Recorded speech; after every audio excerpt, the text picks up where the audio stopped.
Hello friends, എല്ലാവർക്കും സ്വാഗതം പുതിയ വീഡിയോയിലേക്ക്. ഇന്ന് ഞാൻ വന്നിട്ടുള്ളത് വളരെ സിമ്പിളായിട്ട് തയ്യാറാക്കാൻ പറ്റുന്ന രുചികരമായിട്ടുള്ള ഒരു പലഹാരമായിട്ടാണ്. വളരെ സോഫ്റ്റ് ആയിട്ടുള്ള ഉണ്ടപ്പുട്ടാണ് ഞാൻ ഇവിടെ ഉണ്ടാക്കാൻ പോകുന്നത്. വീഡിയോ കണ്ടിട്ട് ഇഷ്ടപ്പെടുവാണെങ്കിൽ ലൈക്ക് ചെയ്യുക, ഷെയർ ചെയ്യുക, കമൻറ്റ് ചെയ്യുക, ചാനൽ സബ്സ്ക്രൈബ് ചെയ്യാനും മറക്കരുത്. പിന്നെ ഫേസ്ബുക്കിലൂടെയാണ് വീഡിയോ കാണുന്നതെങ്കിൽ പേജ് ഫോളോ കൂടി ചെയ്യണേ. അപ്പോൾ നമുക്ക് നേരെ വീഡിയോയിലോട്ട് പോവാം. ഞാനിവിടെ ഒരു പാൻ അടുപ്പത്ത് വെച്ചിട്ടുണ്ട്. ഇതിലോട്ട് ഒരു ഗ്ലാസ് വെള്ളം ഒഴിച്ചു കൊടുക്കാം. ഇനി ഇതിലോട്ട് ആവശ്യത്തിന് ഉപ്പും ഒരു 1 ടേബിൾ സ്പൂൺ നെയ്യും ഇട്ട് കൊടുക്കാം. ഈ വെള്ളം നന്നായിട്ടൊന്ന് തിളച്ച് വരട്ടെ. ഇപ്പോൾ ഇതാ വെള്ളം നന്നായിട്ട് തന്നെ വെട്ടി തിളച്ച് വന്നിട്ടുണ്ട്. ഇനി ഇതിലോട്ട് അരിപ്പൊടി ചേർത്ത് കൊടുക്കാം. ഞാനിവിടെ വെള്ളം എടുത്തിട്ടുള്ള സെയിം ഗ്ലാസ്സിൽ ഒരു ഗ്ലാസ് പുട്ടുപൊടിയാണ് എടുത്തിട്ടുള്ളത്. ഇനി ഇത് നന്നായിട്ടൊന്ന് വാട്ടിയെടുക്കാം.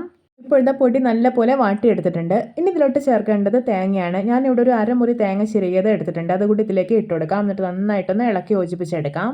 തേങ്ങ എത്ര കൂടുതലായിട്ട് ചേർക്കുന്നോ അത്രയും നല്ല ടേസ്റ്റി ആയിരിക്കും. ഇപ്പോൾ ഇത് പാകമായിട്ടുണ്ട്. ഇനി ഫ്ലെയിം ഓഫ് ആക്കിയിട്ട് ചൂടാറാൻ വേണ്ടി മാറ്റി വയ്ക്കാം. ഇപ്പോൾ ഇത് പൊടിയുടെ ചൂടെല്ലാം അത്യാവശ്യം നന്നായിട്ട് പോയിട്ടുണ്ട്. ഇനി ഇത് നല്ല സോഫ്റ്റ് ആയിട്ടൊന്ന് കുഴച്ചെടുക്കാം. അപ്പോൾ നമ്മൾ ഈ ഒരു പൊടി എത്രത്തോളം സോഫ്റ്റ് ആയിട്ട് കുഴച്ചെടുക്കുന്നോ അത്രയും സോഫ്റ്റ് ആയിരിക്കും ഉണ്ടപ്പുട്ടും. ഇപ്പോൾ ഇത് നല്ല സോഫ്റ്റ് ആയിട്ട് തന്നെ കുഴച്ചെടുത്തിട്ടുണ്ട്. ഇനി ഇതിൽ നിന്ന് കുറേശ്ശെ മാവ് എടുത്തിട്ട് ഇതുപോലെ കയ്യിൽ വെച്ചിട്ടൊന്ന് ഉരുട്ടിയെടുക്കാം. ഇതുപോലെ ഞാൻ എല്ലാം ഉരുട്ടിയെടുത്തിട്ടുണ്ട്. ഇനി നമുക്കിത് സ്റ്റീം ചെയ്തെടുക്കാം. അതിനായിട്ട് ഞാനിവിടെ ഒരു ഇഡ്ഡലി പാത്രത്തിൽ വെള്ളം ഒഴിച്ച് തിളപ്പിക്കാൻ വേണ്ടി വെച്ചിട്ടുണ്ട്. ഇനി ഇതിലോട്ടൊരു തട്ട് വെച്ച് കൊടുക്കാം. ഇനി ഇതിൻ്റെ മേലേക്ക് ഒരു വാഴയില കൂടെ വെച്ച് കൊടുക്കുന്നുണ്ട്.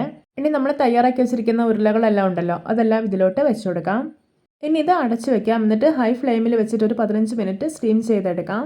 ഇപ്പോൾ ഇതാ 15 മിനിറ്റ് ആയിട്ടുണ്ട്. സ്നാക്ക് എന്തായെന്ന് തുറന്നു നോക്കാം. ഇത് നമ്മുടെ രുചികരമായിട്ടുള്ള നല്ല സോഫ്റ്റ് ആയിട്ടുള്ള ഉണ്ടപ്പുട്ട് റെഡി. നോക്കി നല്ല പെർഫെക്റ്റ് ആയി തന്നെ കുക്കായി കിട്ടിയിട്ടുണ്ട്. അപ്പോൾ പുട്ടുപൊടി കൊണ്ട് എത്ര സിമ്പിളായിട്ടാണ് നമ്മൾ ഈ ഒരു സോഫ്റ്റ് ആയിട്ടുള്ള ഉണ്ടപ്പുട്ട് റെഡിയാക്കി എടുത്തിട്ടുള്ളതല്ലേ.